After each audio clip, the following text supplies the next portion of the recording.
அடிமையாகிவிட்ட மனோபாவம்.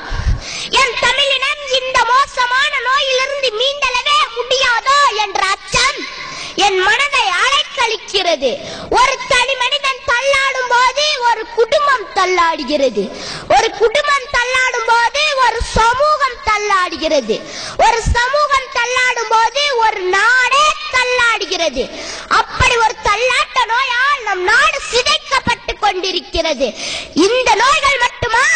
பாலம் கட்டிய நோய், பருப்பு இறக்குமதி நோய், சுடுகாடு கட்டிய நோய், மணற்கொள்ளை நோய், மாட்டுத் தீவன நோய்,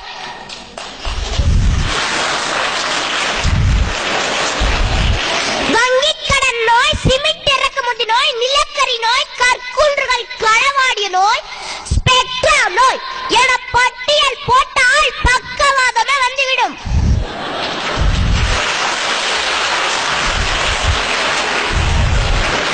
வல்லரசாக வளர்ந்து கொண்டு இருப்பதாக வார்த்தை பந்தல் போடப்படும் இந்த மண்ணில் இன்னும் 20 கோடி மக்களுக்கு இரவு உணவு இல்லை. உலக மக்கள் தொகையில் கல்வி அறிவற்றோரில் 25% இந்திய மக்களே. நாடு முழுவதிலும் சுமார் 230 நகரங்களில் மட்டுமே கழிவுநீர் கால்வாய்கள் உள்ளன. மும்பையில் 40% அடிப்படை வசதியற்ற சேரிகள். டெல்லியில் 35% மக்கள் திறந்த வெளியில் வாழ்கிறார்கள். இன்னமும் 5 லட்சம் பேர் தலையில் மானம் சுமக்கிறார்கள். ஒரு பக்கம் பசித்தவனுக்கு உணவில்லை, இன்னொரு பக்கம் 50 மில்லியன் டன் உணவுப் பொருள் சேமிப்பு கிடங்கில் பயன்படுத்தாமல் வீணாகிறது. வறுமை, வேலையின்மை, கல்வியின்மை, அடிப்படை சுகாதாரமின்மை, நல்ல குடிநீர் இல்லாமை, மோசமான சுற்றுப்புற சூழல், நோய் என திரும்பும் திசையெங்கிலும் சமூக நோய்கள். இதோ ஒரு புது கவிதை.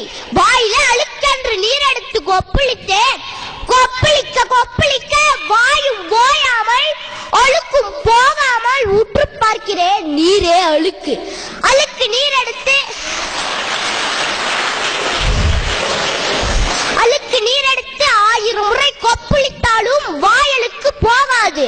500 ரூபாய் நோட்டுக்காகவும் 200 மில்லி சாராயத்துக்காகவும் ஒரு பிரியாணி பொட்டலத்துக்காகவும் சாதிக்காரன் என்ற அபிமானத்துக்காகவும் வாக்களித்து தேர்ந்தெடுத்தால் நமது எந்த நோயும் ஒரு நாளும் தீராது.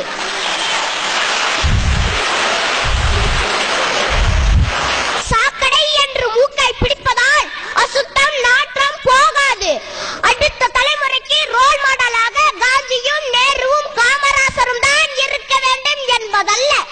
மாணவர்களாகிய நாமே அடுத்த தலைமுறைக்கு ரோல் மாடலாக அரசியலில் இருக்கலாமே.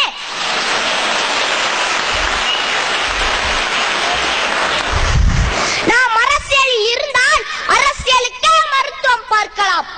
அரசியல் மட்டும் ஆரோக்கியமாக அமைந்து விட்டால் சமூகத்தின் சகல நோய்களுக்கும் மருந்து தானாகவே வந்து சேரும். மக்கள் அனைவரும் நோயற்ற வாழ்வுடனும் குறைவற்ற செல்வத்துடனும் வாழலாம். நன்றி, வணக்கம்.